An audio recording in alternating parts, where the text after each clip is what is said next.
about to witness the strength of street knowledge. Witness the strength. Street knowledge. Street knowledge. Terrorize the jam like troops in Pakistan. Street knowledge. Street knowledge. Quick service announcement brought to you in part by Warriors. Damn, that shit was dope.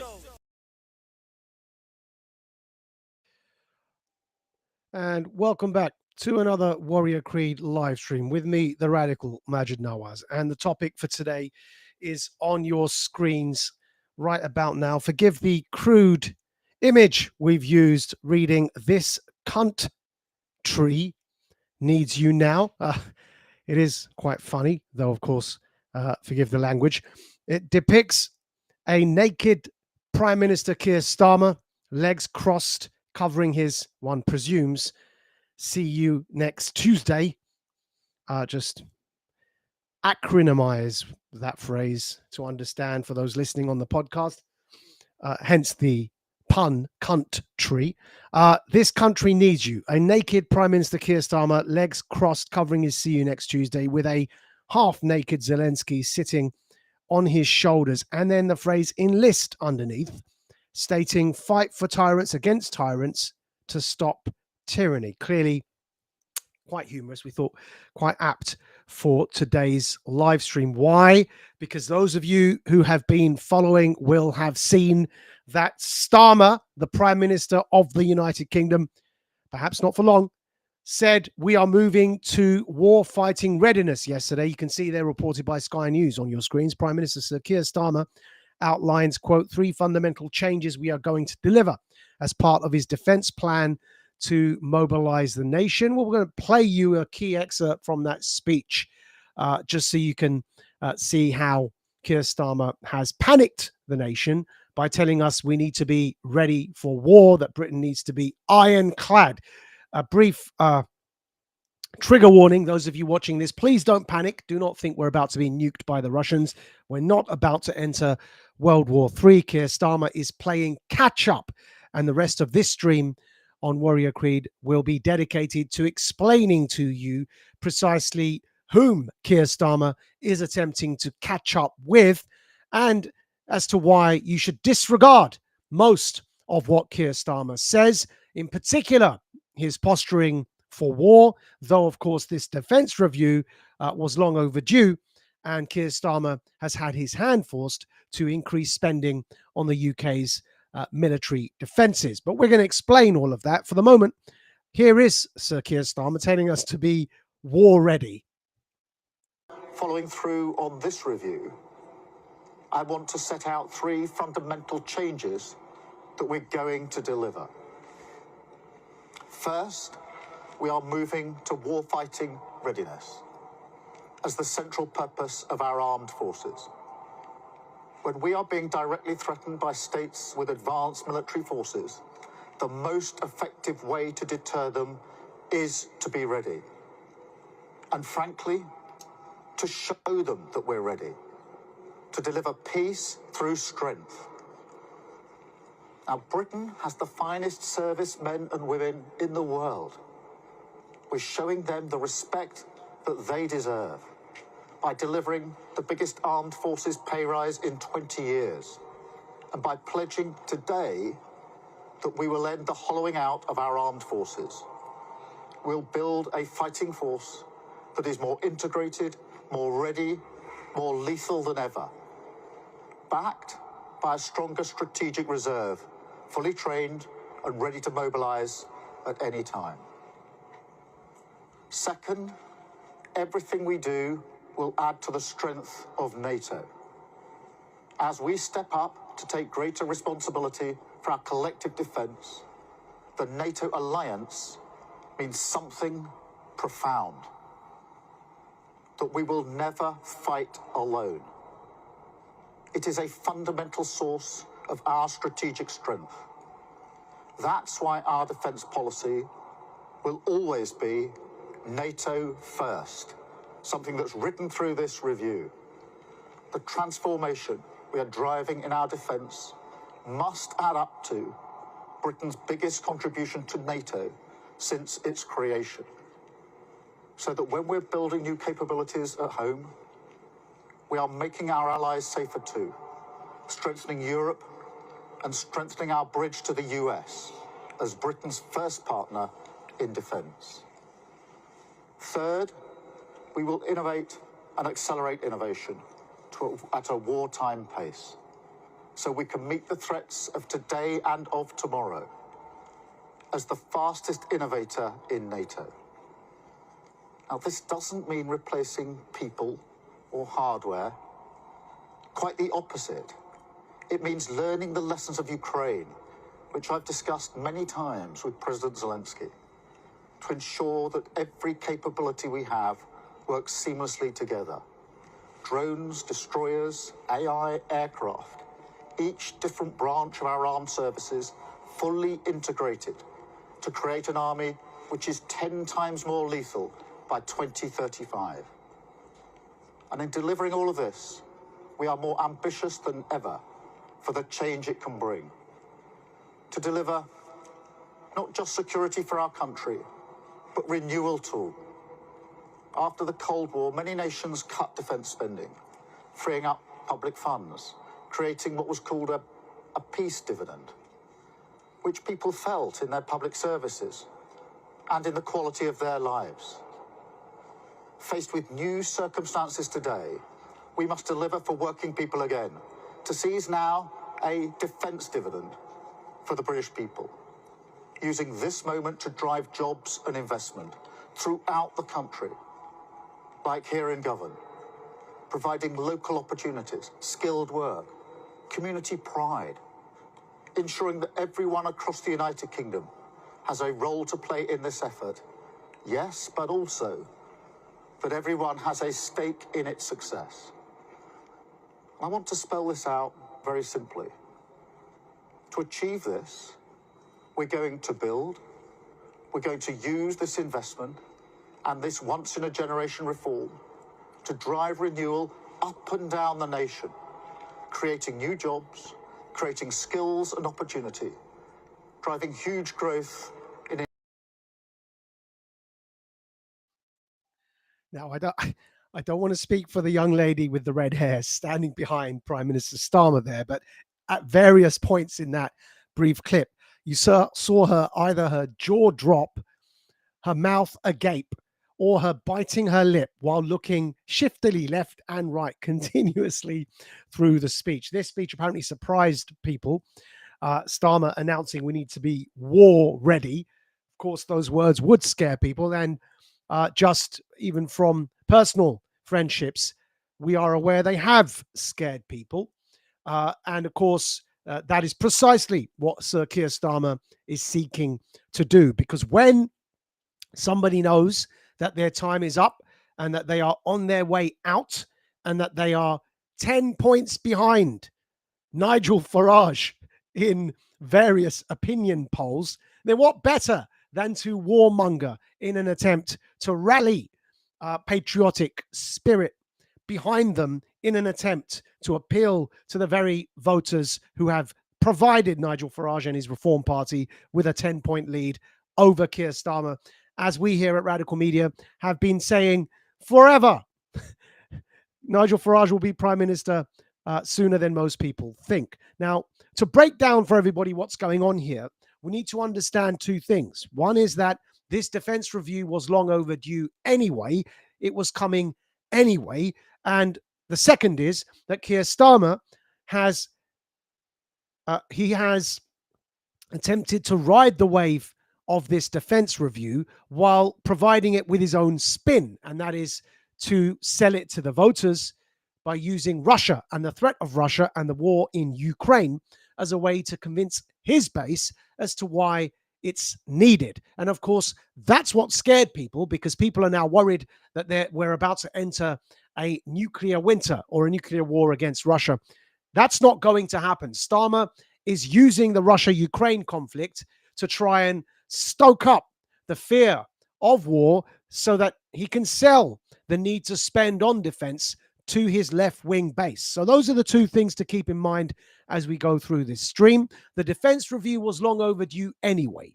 The armed forces of the United Kingdom needed this review and needed a overhaul of the way they conduct themselves. And of course, that requires spending. And that Keir Starmer needs something to boost his ratings because he's losing those red wall voters, which for those of you outside of the United Kingdom, red wall voters means those traditionally left-wing voters who abandoned the Labour Party over Brexit, moved over to Nigel Farage.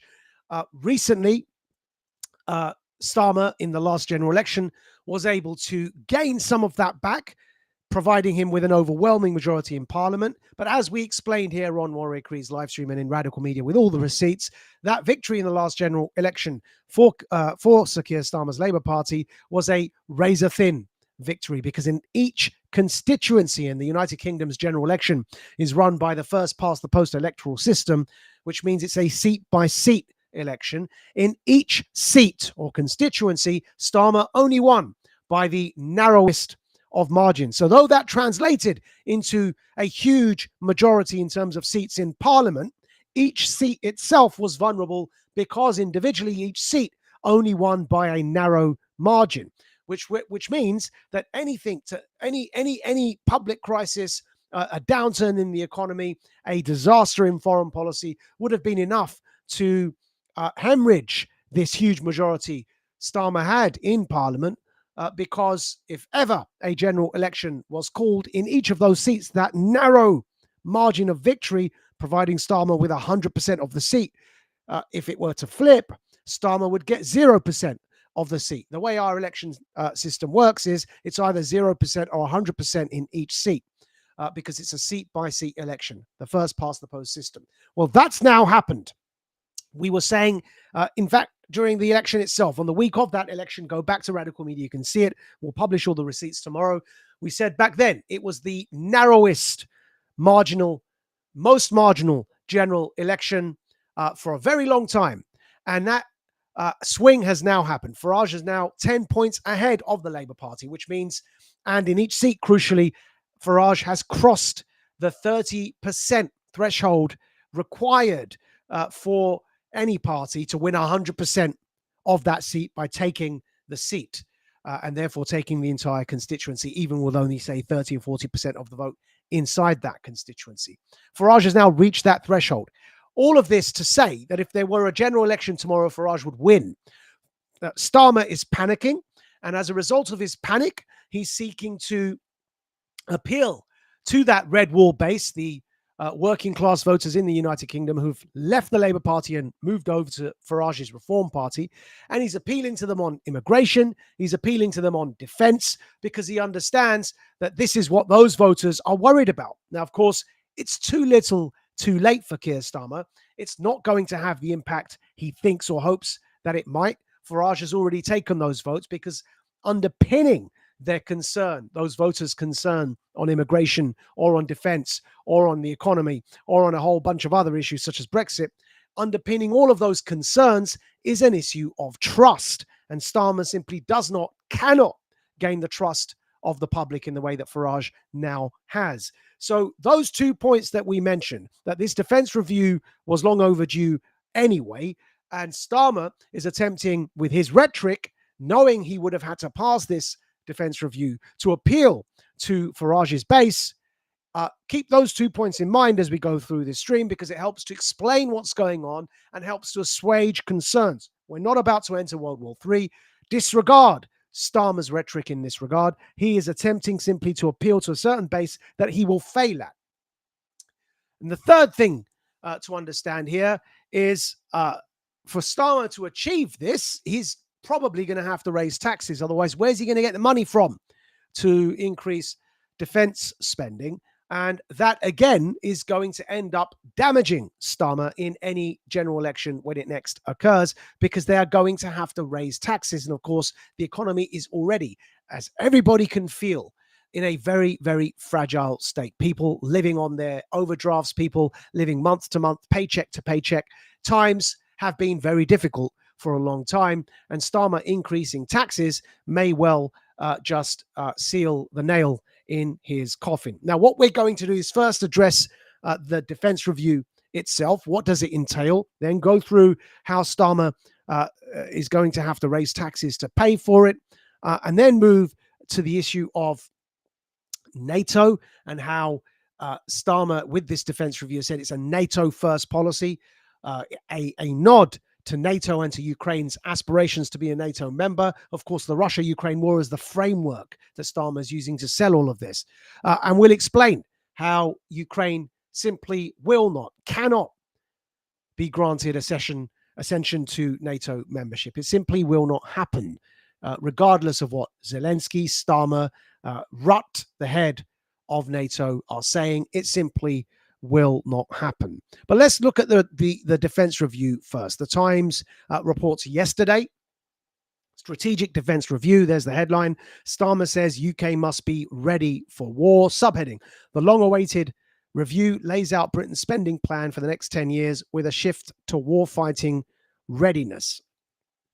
What the basic summary of the defense review in the Times is as follows, as you can see on your screens now. The Defense Secretary, John Healey, will lay out the full details of the government's long-awaited strategic defense review on Monday afternoon. That was yesterday afternoon, setting out the UK's defense plan for the next 10 years. Sir Keir Starmer earlier recommended the armed forces shift to warfighting readiness in an era of new threats, including the, quote, immediate danger posed by Russia. Point 3, the plan is based on a commitment to spending 3% of GDP on defense. Currently, Britain spends 2.3%, which the government has said will rise to 2.5% by April 2027. Still not at the 3%, which defense sources are quite worried about. And finally, Paul Johnson, director of the IFS, said a chunky tax rise will be necessary to meet Labour's defense target. The Ministry of Defense has published a summary, or a graphic summary of their own, to summarize what this defense review entails. It's on your screens now. You can see it there. Ministry of Defense Strategic Defense Review 2025, making Britain safer, secure at home, strong abroad. Now, what this landmark shift, it says, in our deterrence and defense entails is 5 bullet points. So you're right there on the graphic. 1, move it to a war-fighting readiness. 2, an engine for growth. This is a reference to Starmer's rather strange turn of phrase, a defense dividend. What's a peace dividend? He mentioned that after the Cold War, we enjoyed a peace dividend. Well, what that means is when you end war, you don't have to spend so much on war. And so if you're not spending so much on war, you can use that money to actually spend on your infrastructure at home, and your economy benefits and people feel wealthier and happier. That's a peace dividend. Starmer's now saying we're no longer enjoy a peace dividend. We haven't enjoyed it for quite some time. But he's trying to sell us on a defense dividend. He's saying that by increasing spending on our defense is going to create jobs and increase tax revenue. That's what he's calling a defense dividend. It's a rather Keynesian approach to the economy, though this is a Keynesian political party, the Labour Party, and so it's perfectly consistent with Starmer being Prime Minister. All of this will fall on his head, so that by the time Farage becomes Prime Minister, the job's already done and the electorate are going to blame Starmer for it. That's what's going to happen. But anyway, looking at the third bullet point on the Ministry of Defense graphic, NATO first. And the fourth, UK innovation driven by the lessons from Ukraine. As we said, Ukraine is the framework used to sell all of this to the public.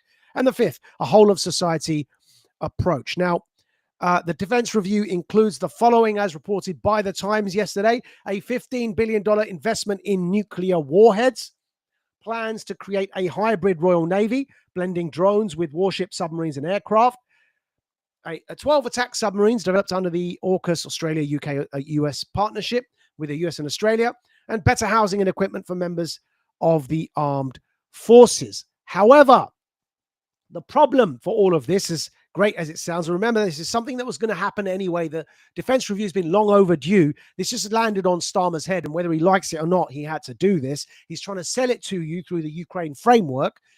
But ultimately, this will not do him many favors. It will cause him trouble because of how he's going to have to fund it.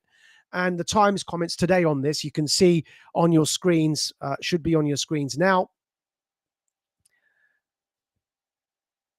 Sorry, well, that was the wrong one. We're going to pull it up now. Yep, here we are. Times reports 2nd of June, 2025. The PM spoke of moving Britain to a position of warfighting readiness and pledged a new era of peace through strength. Britain, he said, was about to become a battle-ready, armor-clad nation. Strong words, indeed. But he was less sure-footed, you see in bold there, when it came to explaining how he would pay for it all. Repeatedly pushed by broadcasters, he refused to depart from his line that spending 3% of GDP would remain only a commitment rather than a guarantee. We are committed to spending what we need to deliver this review, he said. And that's something that is being noticed. The Times reports today, headline on your screens now, NATO will force Britain to spend 3.5% of GDP on defense. Subheading, MOD sources say they are baffled by Starmer's failure to commit to the lower threshold of 3%, but warn there is insufficient cash to meet the target. So that's the Times today, explaining how Starmer has fallen short of the NATO commitment of 3% by only committing to 2.5%. And defense sources saying actually they need 3.5%, 3% for NATO and 5% on military infrastructure because it's been neglected for so long. The Times explains today. Reading from that 3rd of June article in the Times, Britain will be forced to agree to spend 3.5% of national income on defense by 2035 as part of a NATO push to rearm and placate President Trump, despite having no plan to pay for it, the Times understands. Senior figures in the Ministry of Defense have been left baffled by Sir Keir Starmer's position on spending, namely to avoid committing to spend 3% of the GDP on defense in the next parliament. A senior defense source said Britain would, quote, without a doubt, end of quote, have to sign up to a much higher target in 3 weeks' time at the NATO summit in The Hague. The new target will be 5%, which will include 3.5% by 2035 on defense and a further 1.5% on military-related needs, such as infrastructure, they said. The UK would not have a choice, the source said, adding that Mark Rutte, the NATO Secretary-General, had already agreed to the new target with the US president. So this is what Starmer has been forced to do. This isn't his doing. This is a long overdue defense review because President Trump has long been complaining that the United States, the empire, the US empire, has been picking up the tab around the world wherever it's had its bases. It's been funding those bases. Now, Trump complained that NATO allies were not meeting their 3% target to contribute to NATO, 3% of their GDP spending on defense to contribute to NATO readiness. Trump was correct. You can see here the spending. And Poland has exceeded its 3% at 4.1% and Estonia at 3.4%. The only other country to do so, or countries to do so, were the US at 3.4%, Latvia at 3.7%, and Greece at 3.1%. All the others are below 3%. This graph goes on, throughout the European countries, but we've just listed the top 10 here because crucially for today's stream, the UK sits at number 9 at 2.3%. But our membership of NATO obliges us to spend 3%. And that's been the problem. Trump has been saying, if you look back to this graph, why are we, the United States of America, at number 3, spending all this money, 3.4%, on your helping Europe stay secure through NATO, and the rest of you are not paying your fair share? The facts are in. Trump is correct in saying that. It's not that he's making it up. NATO members are not paying their fair share, which is their 3% obligation.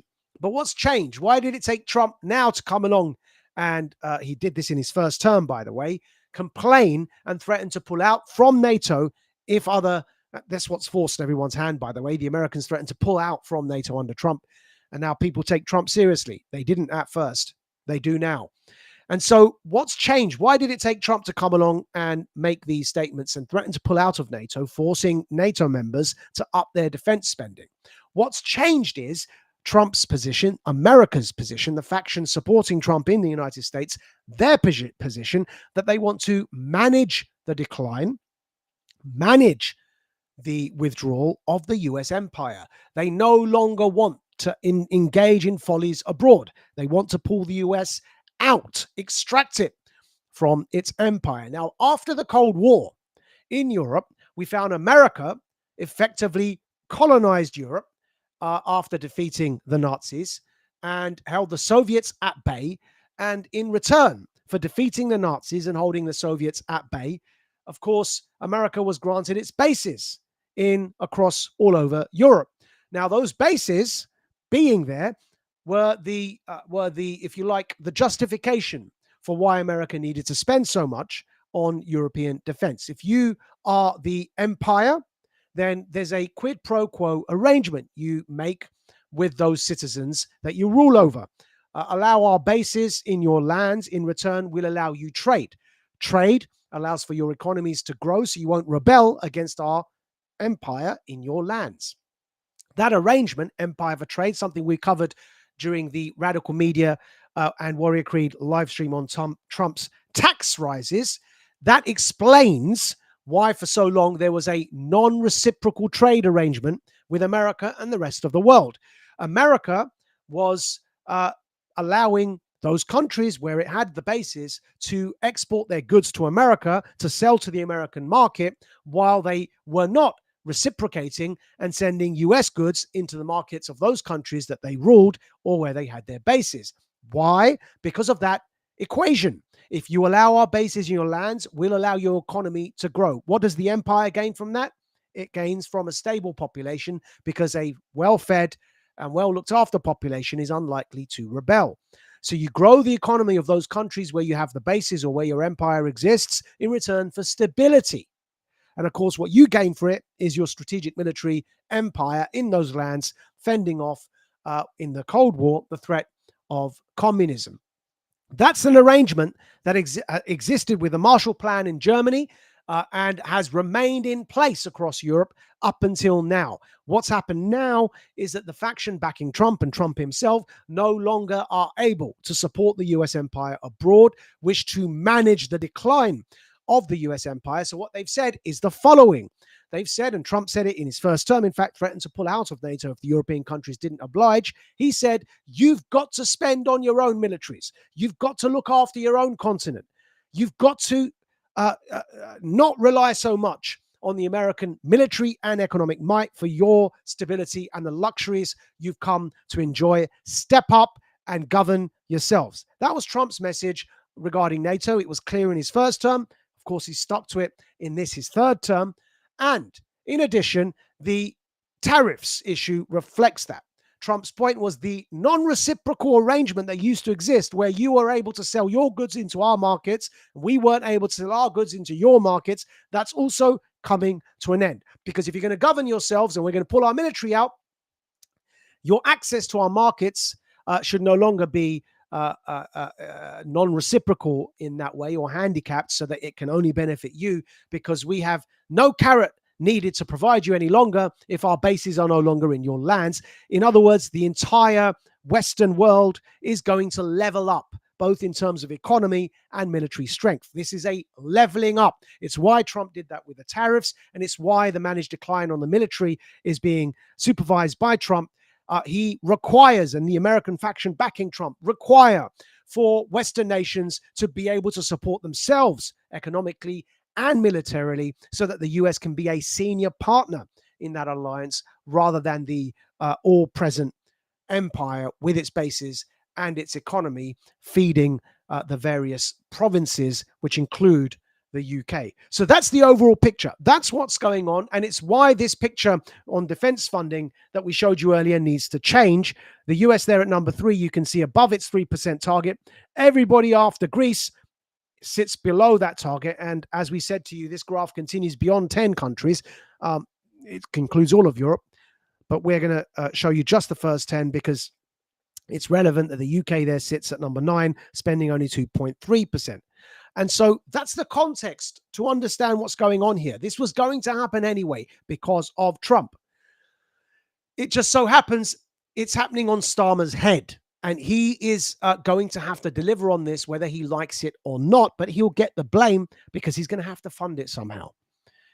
Moving on, you can see on that funding point, The Times mentions it clearly. This is from yesterday's Times, headlined IFS Director, chunky tax rises needed to fund defense. Paul Johnson, Director of the Institute of Fiscal Studies, the IFS, said that the Labour government was going to need, quote, chunky tax increases to reach its target of 3% defense funding in the next parliamentary term.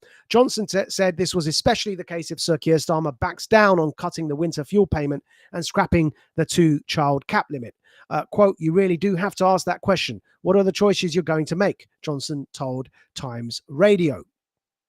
And so you see Starmer being obliged to sell this anyway, knowing he's got some chunky tax rises he's going to have to put in place to fund this, knowing he's got no choice but to fund this, as everybody now knows, because, of course, if you, as Russia's demonstrating in Ukraine, if you want NATO to support you defending Europe, then you're going to have to pay for it. Otherwise, the Americans will simply pull out, and they won't care if Russia takes Ukraine.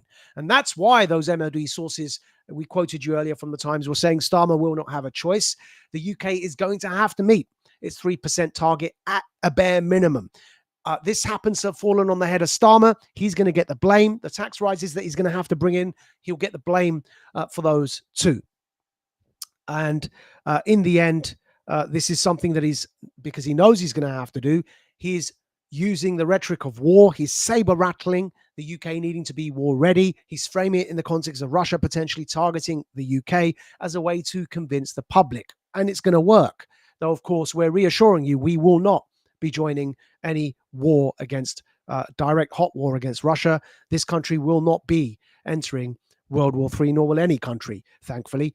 In fact, we're headed towards peace. And our regular viewers and listeners will know we've demonstrated that time and time again here on Radical Media, and all the receipts will be republished tomorrow. Now, on Russia's position, the Russians know too that Starmer is a lame duck prime minister. So they're stalling the peace talks as all of this happens. They understand that Starmer's on his way out. They understand, because they can read, that Farage is 10 points ahead of Starmer and that he's the dark horse. They also, we can assure you, follow this stream.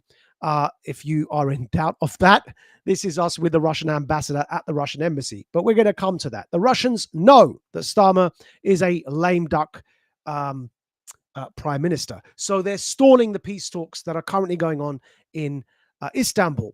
And we're going to demonstrate that to you with this and explain to you why they're stalling the talks. This is the Times yesterday. Ukraine-Russia peace talks, hopes rise for a new prisoner exchange. Those peace talks are ongoing in Istanbul. The second round has just concluded after an hour, but concluded with an agreement. So in other words, concluded positively. But what are the Ukrainians' demands and the Russian demands? We need to understand this to understand why the Russians are waiting to see the back of Starmer and to see the back of the globalists, which is the faction that backs Starmer. So first of all, let's understand what the unrealistic Ukrainian demands are. The Times reports yesterday, peace talks between Kiev and Moscow have ended after little more than an hour, with the two sides said to have discussed a new exchange of prisoners. So far, so good. In the bold now, it continues. Ukrainian and Russian delegations met in Istanbul for the second round of ceasefire negotiations on Monday, a day after Kiev launched a large-scale drone attack on Russian military air bases. Don't worry too much about that large-scale drone attack. Of course, it's bad. It's war. But it's not going to trigger World War III.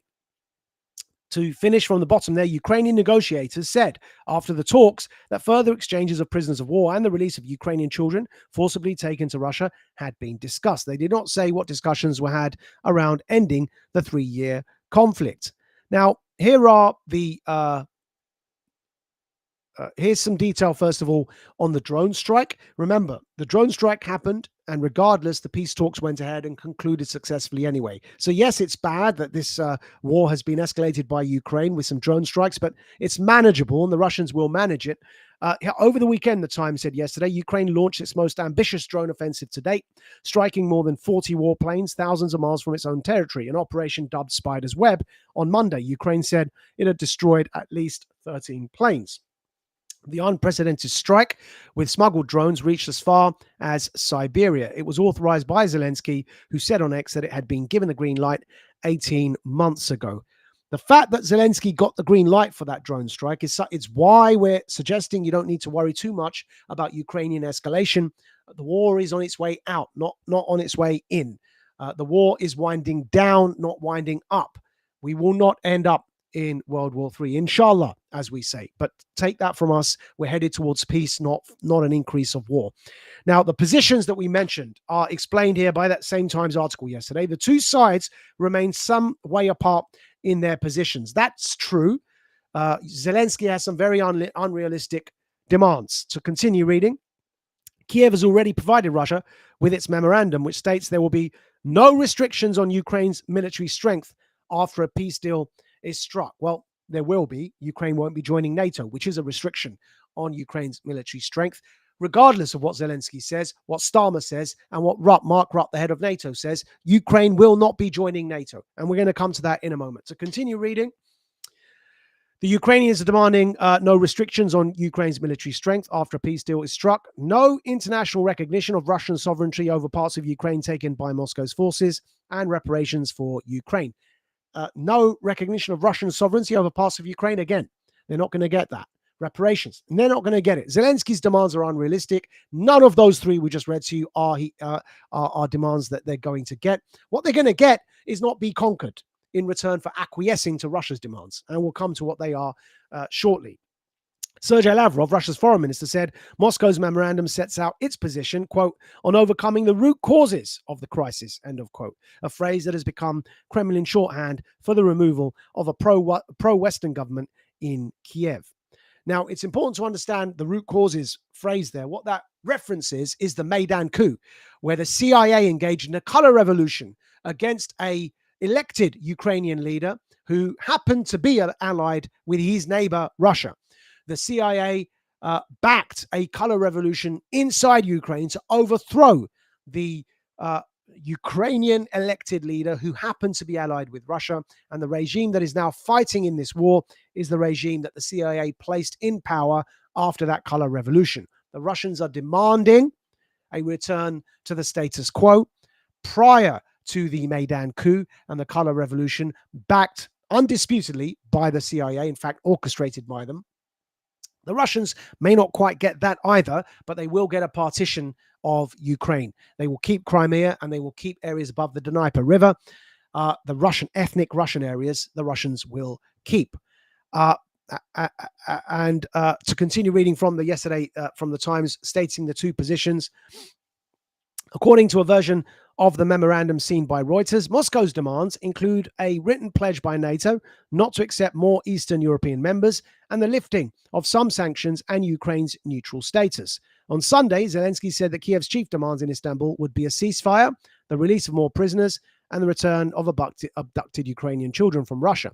He repeated his call for a personal summit with Putin and other leaders. Putin has been refusing to meet Zelensky, just like they've been stalling these talks in Istanbul, despite what Starmer and others would want them to do, because they understand and know that Starmer is a lame duck prime minister here in the United Kingdom, and Zelensky is going to be gone after this war. So why would Putin meet him to grant him legitimacy? To continue on the terms, this is why, now this bit's important. We can explain to you evidence for how, first of all, the Russians are stalling these peace talks, and then secondly, why they're stalling them. So this from the Times yesterday, pay attention to this. We're going to read it for you and then explain it. So here you see Umerov, it says from the Times yesterday, Ukraine's defense minister, who's attending the talks in Istanbul, said that they'd already passed Moscow its own memo. That's their memo of demands in the Istanbul part or leg of the talks. And that's, for example, a ceasefire, returning the abducted Ukrainian children. They've passed a memo to the Russians with their demands for the Istanbul wing of the peace talks. But if you look to the third paragraph, it says, in response, the Kremlin said it was Russia that had proposed the new talks in Turkey and that Kiev was demanding something that is not constructive. What are they demanding? Well, they were demanding Russia's written memo for what their demands are, but the Russians refused to provide it, as is here in the Times from yesterday. Several NATO staffers and diplomats familiar with the talks told Radio Free Europe that there are no active discussions in the alliance about Moscow's demand for a written commitment not to expand further to the east, suggesting Putin's proposal would be given short shrift. Kellogg, however, said that Moscow's concern over NATO enlargement is fair and Ukraine's accession to the alliance is not on the table. The Russians have not provided their own written memo. Instead, they've stuck to their stance and said that they will not accept NATO, Ukraine joining NATO. The Trump-appointed mediator Kellogg has said that Russia is being realistic in that. So Zelensky's red lines that they need to join NATO. The head of NATO himself, Mark Rutte, saying that they need to join NATO. None of that is going to matter. The Trump-appointed peace negotiator Kellogg has said that the Russians demand that Ukraine do not join NATO is a fair demand. And keep in mind that Ukrainians have provided the Russians in Istanbul with a written statement of their demands for the Istanbul leg of these talks. The Russians didn't provide their own written statement saying we can hash it out when we get there. And it's, quote, not constructive to demand a written memo from us. Why? Because they're stalling. They understand that Keir Starmer, Britain, the leading member of NATO, that Keir Starmer is a lame duck prime minister with not long left. And that they do not trust the Brits to negotiate fairly under Starmer, under the globalists in this regard. And here we can demonstrate that. Sky News reports Russia's ambassador to the UN has said that the UK and the EU are absolutely unfaithful to their word and cannot be party to any future agreement on the resolution to the Ukrainian crisis. They're not accepting any deal at the moment as long as the globalists are in power. We're going to play you a clip of the Russians saying that to the UN. We understand presently that the Minsk guarantors and on the whole EU countries and the United Kingdom are absolutely unfaithful to their word, and they cannot be a party to any future agreements on the resolution to the Ukrainian crisis whatsoever. They are blinded by primitive Russophobia, their maniacal desire to inflict defeat on our country on the battlefield using the Ukrainians who are left alive. Mr. President, we very much should like to hope that the 10th anniversary of the adoption of Resolution 2202 will be a good opportunity for our European colleagues to finally get back to reality, to stop provoking Zelensky and his henchmen towards futile confrontation. He himself, at any cost, clinging power, attempting to save his skin, is willing to engage in any provocation to prolong hostilities. That was Russia's ambassador to UN stating very clearly, as Sky News reports here, that the UK and the EU cannot be a party to any future agreement on the resolution to the Ukraine crisis. What he means is, by the way, the globalists running the UK and the EU. It's why the Russians are stalling, because they do not see a partner for peace in the current UK leadership under PM Keir Starmer. Farage will have to come in and finalize this. Farage is 10 points ahead of Starmer in the national polls and has met the 30% threshold in each constituency seat. Farage is primed to take over and join Trump. And with the Trump-Farage alliance, make peace with Russia. That's the way it needs to happen. And so Starmer saying NATO first is an attempt, of course, because keep in mind, Starmer is beholden to the Europeans, as this graphic clearly demonstrates. He's beholden to them, as demonstrated in the recent deal he struck with the Europeans that effectively, de facto, reverses Brexit, even though not by de jure. And of course, Starmer has become very unpopular for attempting to do that. It explains the NATO first language in this defense review. As the Times reported yesterday, you can see it there, NATO first strategy welcomed. Mark Rutte, NATO Secretary General, has backed Sir Keir Starmer's defense review and said all of Europe had to be war ready.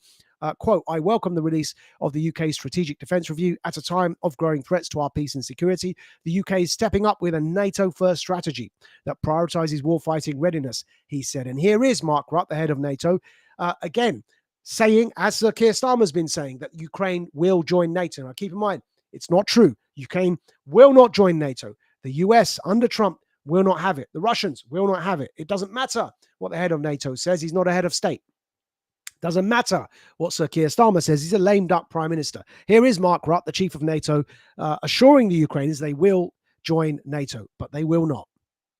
Well, you know that when it comes to Ukraine, in Washington, there was a clear commitment by all 32 allies that there is an irreversible path for Ukraine to come into NATO.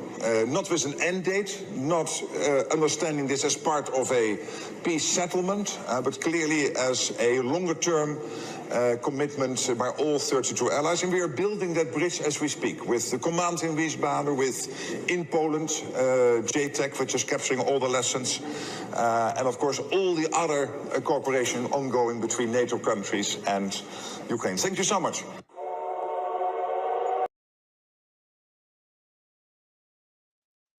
But it's not going to happen. And the reason it's so clear it's not going to happen is anyone with even a basic understanding of this conflict will understand, as we published in Radical Media in this article, 13 Days of the Cuban Missile Crisis back in 2022. You can see the date there, March 2022. It contained this Washington Post headline: Ukraine wants to join NATO. Letting it in would just provoke Russia. That's in 2021. The Washington Post made that very clear.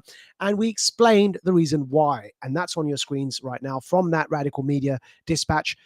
In 2022, we said this was a red line for Russia. That's NATO membership. Why?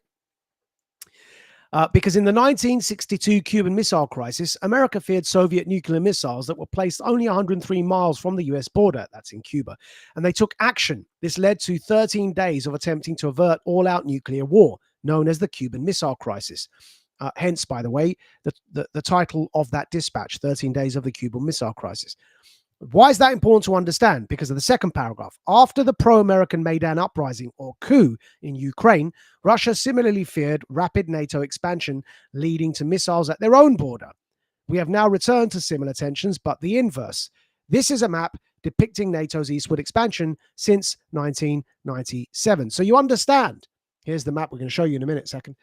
You understand that when the Americans had the Russians in Cuba, only 103 miles from them, pointing their missiles, it was intolerable for the Americans. It led to the Cuban Missile Crisis. So the reverse is equally intolerable for the Russians. It's why geostrategic facts on the ground matter. It's why Ukraine will never be a member of NATO for the foreseeable. This is the map we just referenced. It's in that Radical Dispatch from 2022.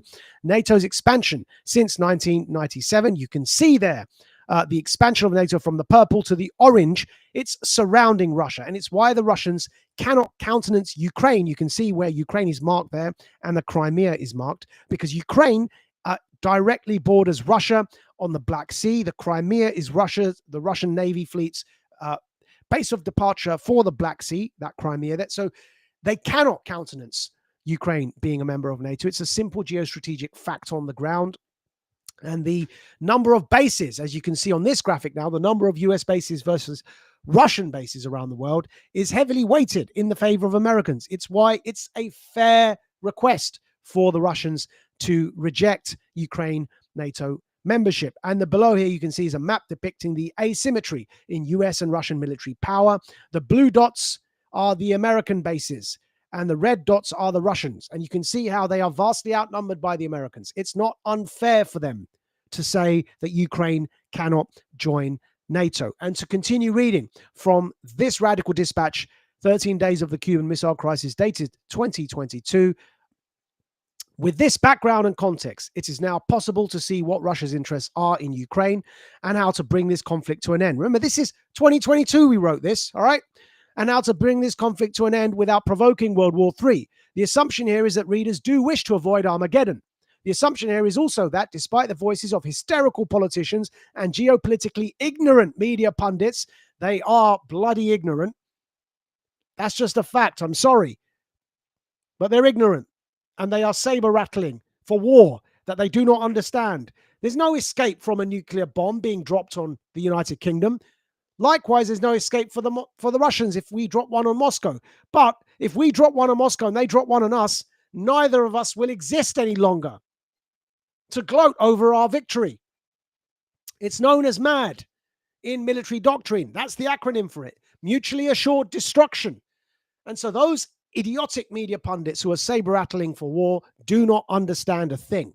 To continue reading here, the assumption here is also that, despite the voices of hysterical politicians and geopolitically ignorant media pundits desperately calling for escalation, few war hawks will personally leave to fight Russia themselves. This will likely end with Ukraine being split in two. Yes, we said this in 2022. Putin will probably maintain control east of the Dnieper River, northeast, and insist on a return to a neutral regime west of the river, southwest of the river. which is what we just read to you, they're insisting on. That is, unless certain rabid Western politicians get their way and manage to spark a nuclear catastrophe. Well, they didn't. It's over. Trump got back in and World War III was averted. A blackout of reliable geostrategic insight coupled with now proven and prolific war propaganda in our media can only provoke precisely that. Only sober political analysis can aid de-escalation. But that is precisely what is being discouraged right now.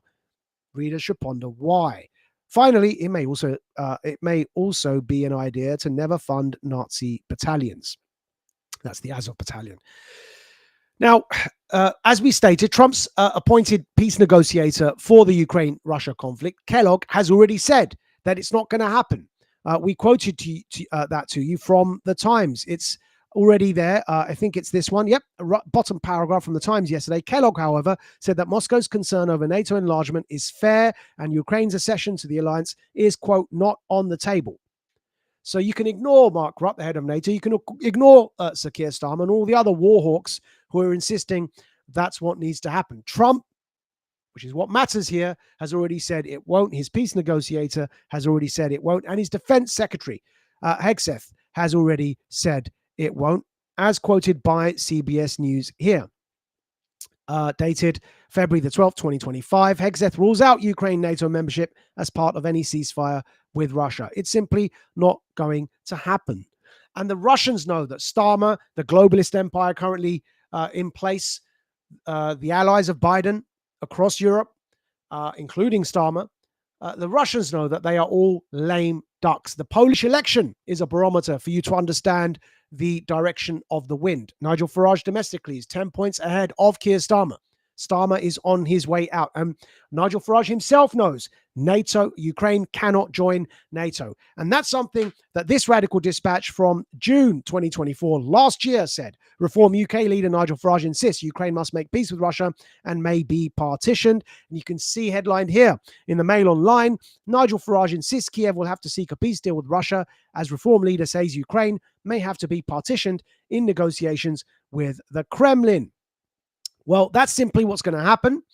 And Starmer is in the way of it. So the Russians are stalling in Istanbul, not even providing the written memo of their demands to the Ukrainians because they know it doesn't matter what's agreed. Starmer is on his way out. And Farage has already said this in his own previous show on GB News. As you can see here, I've thought for 30 years that the NATO policy of expanding ever eastwards was a huge strategic error. Here is Nigel Farage saying that. Clearly, he understands Ukraine cannot join NATO. Now, we're going to show you this clip. Do keep in mind, there has been, as a result of Richard Tyson reform, grumblings, pro-globalist, pro-NATO grumblings made by Tice, suggesting that Ukraine will join NATO. And on one occasion, after what we're about to show you, Farage is sat next to Tice, agreeing that Ukraine joining NATO will be part of the discussions. But put that down to Farage knowing he needs to be prime minister, trying to keep his party together, trying to assuage people like Richard Tice. But the fact is that prior to him rejoining politics, Farage made his views very clear, and the way in which he spoke of them make it very difficult to pretend he's forgotten what he said. Take a look at this and tell me you don't understand that Farage knows Ukraine will not join NATO. I have thought for 30 years that the NATO policy, the EU policy of expanding ever eastwards was a huge strategic error. Yes, we know the Russians can be paranoid, but why poke the Russian bear with a stick? And if Vladimir Putin's one demand is that we state clearly that the Ukraine is not going to join NATO, why don't we do it? Well, some of you may say, isn't that appeasement? Isn't that giving in? But ask yourself a different question. What possible strategic benefit or asset could it be to us for the Ukraine to join NATO? Absolutely none whatsoever that I can see.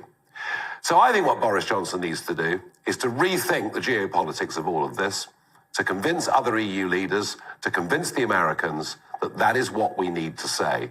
We take away Putin's casus belli.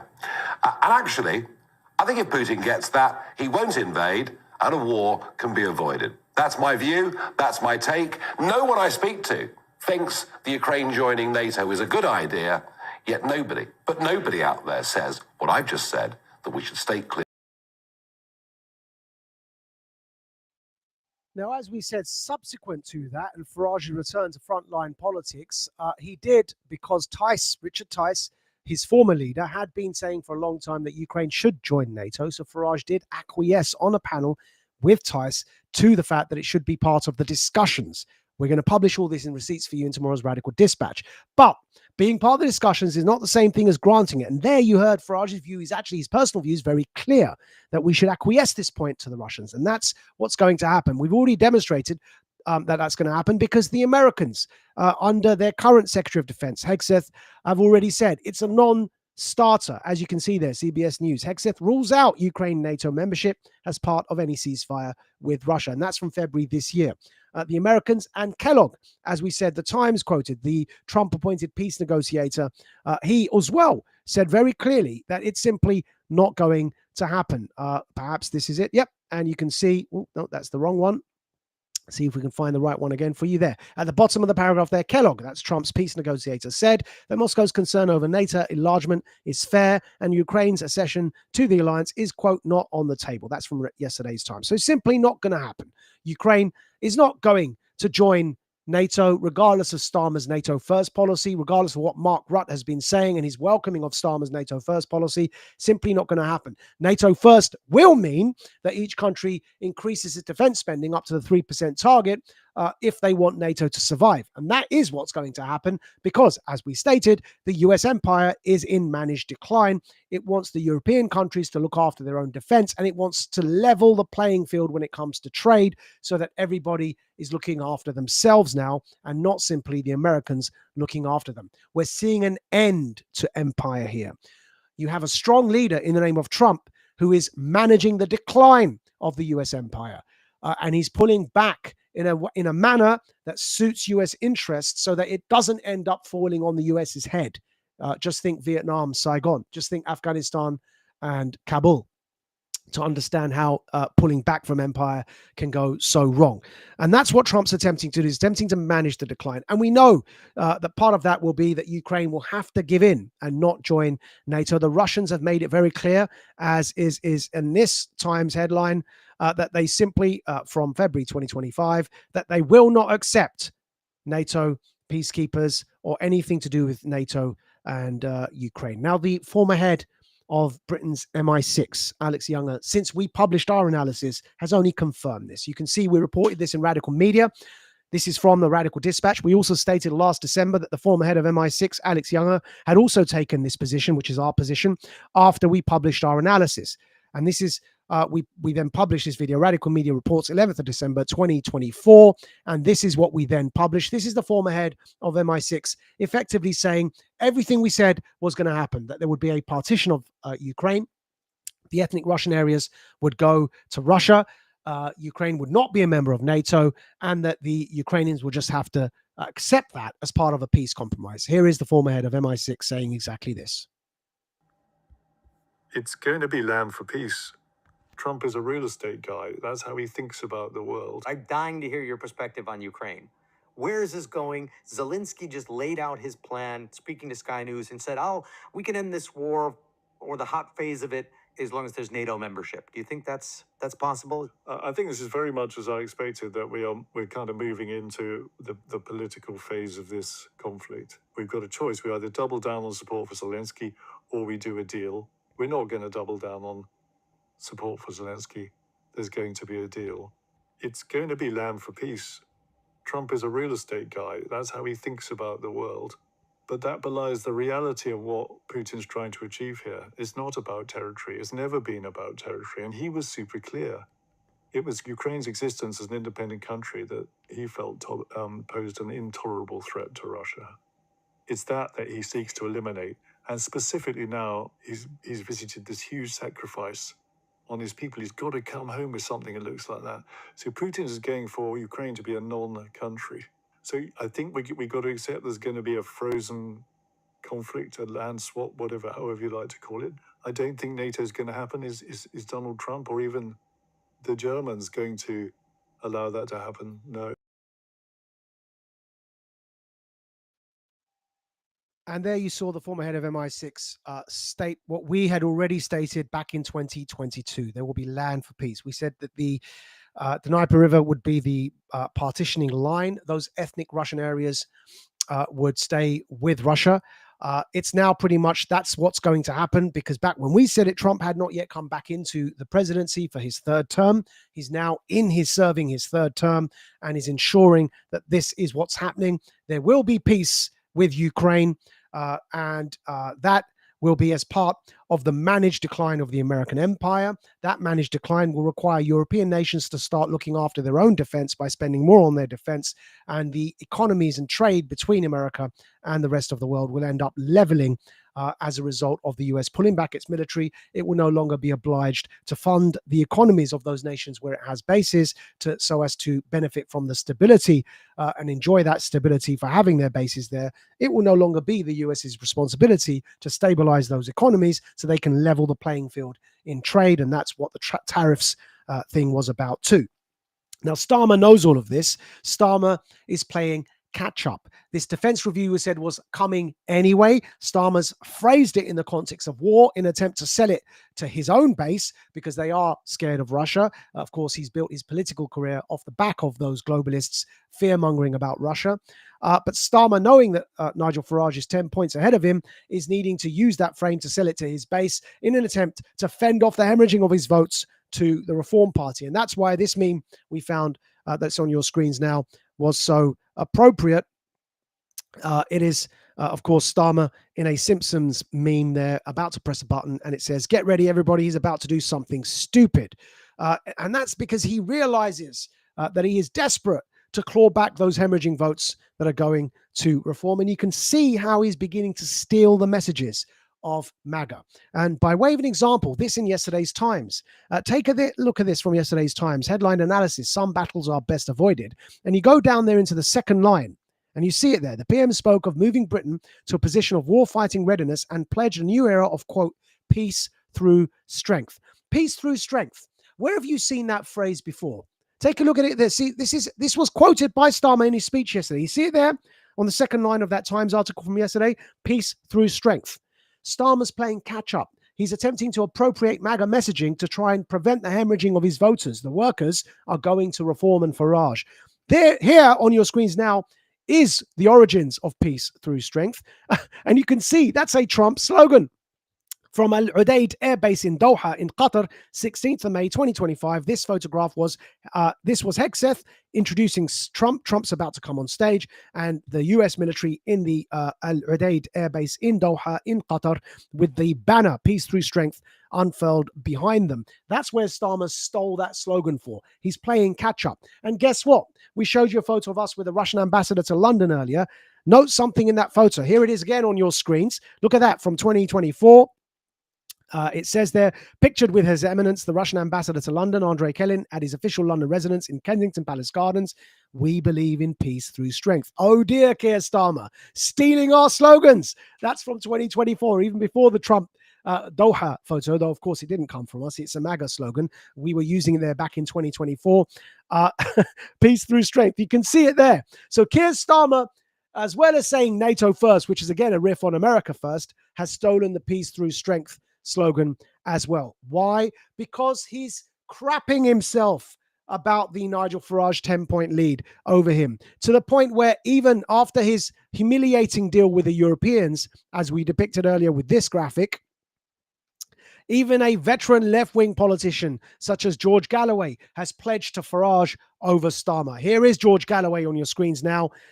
From the 19th of May, saying, "Dear Nigel Farage, you must lead a broad movement in the country against the betrayal of Brexit. Many, including us, will follow." And we've commented there, breaking. George Galloway joins Unity News Network in backing Nigel Farage. When even the veteran anti-Iraq war left-wing icon of British left-wing politics, George Galloway, is backing Nigel Farage over Keir Starmer, you can see why Starmer's panicking, why he's using the language of war, why he's trying to act more Bolshevik than the Bolsheviks, why he's trying to get all patriotic and talk about defense spending, war readiness, ironclad Britain. He's desperate.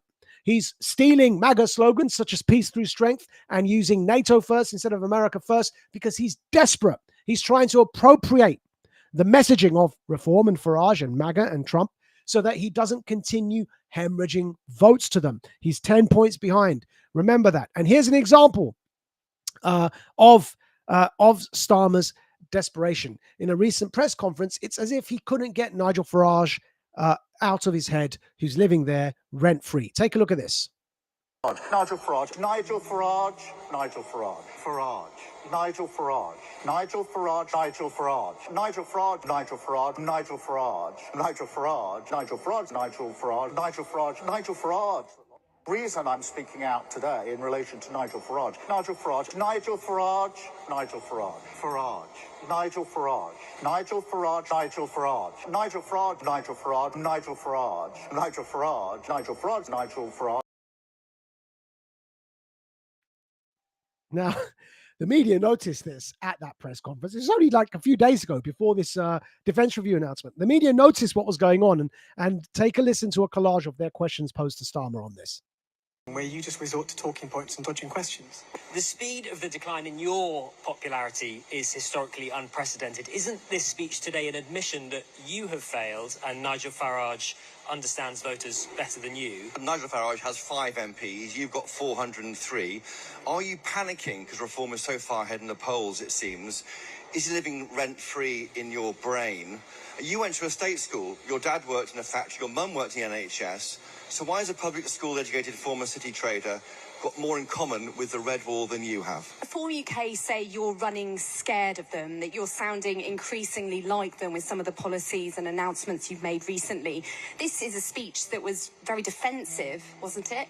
Are you not worried people will ask why you're holding a press conference about Nigel Farage 4 years out from a general election instead of focusing on your plans for the country? You went into the election promising to freeze national insurance and keep the two-child benefit cap. You've since raised national insurance on businesses and now you're considering axing the cap. Isn't attacking Nigel Farage's...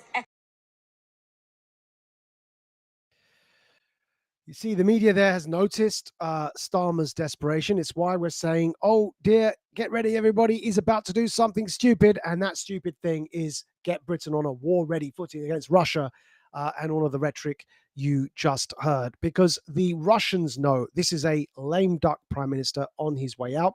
The faction backing him, the globalists, they also know those globalists have failed and that the British public is aware of how they scuppered peace, as demonstrated by on your screens now, this post by a truth seeker. Before Keir Starmer commits British troops to Ukraine, people deserve answers to 4 controversial topics. 1, American involvement in the Maidan coup. We've covered that. 2, Putin's peace offer, rejected in 2021. The key point there is that Zelensky was ready to sign. It was at signing stage. He'd agreed it. And yet it was rejected. 3, Boris ending 2022. Peace talks. The Prime Minister, Boris Johnson, again a globalist, flew over and told Zelensky not to sign the peace deal. And 4, American involvement in the Nord Stream 2 attack. All of this has come out.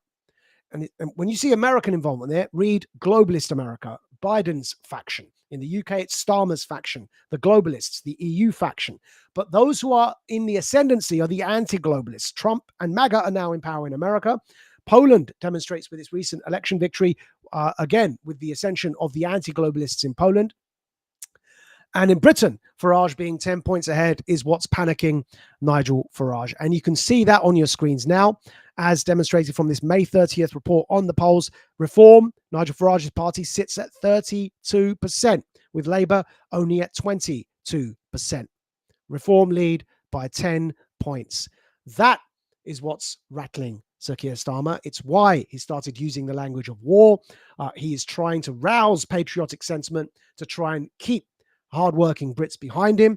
But this defense review has landed on his head. He's going to have to raise taxes to fund NATO, and that's going to end with him becoming very, very unpopular, and Farage will benefit. As we said back in December last year, this was a scene yesterday evening. National security check, foreign policy check, UK politics check. The great Cardinal Andrew Fox probably agrees with me that Nigel Farage will be UK Prime Minister sooner than most people think. We are coming. And on that note, we will end this stream. That's all we have time for today for this Warrior Creed live stream. We'll be back next week for the Warrior Creed live stream. We thank everybody for tuning in. We ask all of you on Radical Media who are subscribers, majidnawaz.substack.com, to become premium subscribers, because without your support, we cannot continue to do this work. All of the receipts in today's stream will be published in the Radical Dispatch tomorrow via majidnawaz.substack.com. We do encourage you to support our work by becoming premium subscribers. We do need your support. We cannot do this work without you. Until next time, you've been listening to The Radical here on Warrior Creed. Majid Nawaz. You are now about to witness the strength of street knowledge. Witness the strength. Street knowledge. Street knowledge. Terrorize the jam like troops in Pakistan. Street knowledge. Street knowledge. Quick service announcement brought to you in part by Warriors.